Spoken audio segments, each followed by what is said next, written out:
आप मुझे हैकल कर रहे थे। मैंने कहा मैं तो था ही नहीं, मैं तो बाद में लेट है। उनको भी बुला लीजिए फिर।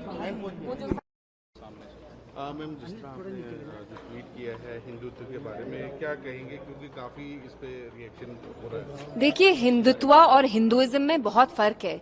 हिंदुत्व वो नफरत वाली फिलॉसफी है जो सरवारकर यहाँ इंडिया में फैलाते थे इन द 40s, वे ही यूज्ड टू से कि हम यहाँ एक हेजेमनी एस्टैब्लिश करेंगे हिंदूज की, और वो फिलॉसफी ये कहती है कि India is only of the Hindus and for the Hindus.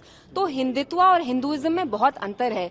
Hinduism, like Islam, is a religion that promotes secularism, that promotes love and compassion. So let's not deliberately distort it. और जो मैंने बोला, मैं डंके की चोट पे कहती हूँ कि आजकल जय श्री राम, जिस आप राम राज्य की बात करते थे, वो राम राज्य का नहीं है। जय Shri Ram is a slogan that's bin associated with lynchings. जब आपको किसी मुसलमान बच्चे की पिटाई करनी है, आप ये स्लोगन यूज करके उसकी पिटाई कर रहे हैं। सो इट्स वेरी शेमफुल कि हिंदुइज्म जो रिलीजन है, आप उसको डिस्टॉर्ट कर रहे हैं। और मैंने हिंदुत्व को क्रिटिसाइज किया, और मैं डंके की चोट पे कहती हूँ कि हिंदुत्व एक बीमारी है और इस बीमारी का इलाज हमें करना पड़ेगा। जो ये चैंटिंग के अब आप बाकियों को भी सवाल पूछने दीजिए। आई थिंक यार रोहिंग्यास का यहाँ पर बिजली का और पानी का कनेक्शन जी, उसको आप किस तरह से देखते वेल, इट जस्ट सिंबलाइजेस कि बीजेपी में कितनी नफरत है।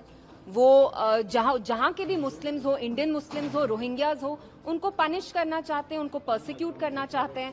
इंडिया इज फॉर एवरीबडी, वो मुसलमान हो, हिंदू हो। अब आपको अपनी पॉलिटिक्स खेलनी है तो आप रोहिंग्याज को, लेकिन मैं आपको बताना चाहती हूँ, कल मैं जगती कॉलोनी गई जहाँ कश्मीरी पंडित्स रहते हैं, उनकी भी हालत रोहिंग्याज से कोई बेहतर नहीं है। वहां भी दीवारें टूटी हुई हैं, पानी का कनेक्शन नहीं है। आप देखिए वो कितनी खस्ता हालत में रह रहे हैं। तो वो कश्मीरी पंडित हो या रोहिंग्या हो, बीजेपी ने सबका हाल बेहाल कर दिया है। सिंबल को लेकर भी किस तरह की स्थिति जो बनी हुई है जी, कैसे आप उन सब चीजों को सिंबल क्या?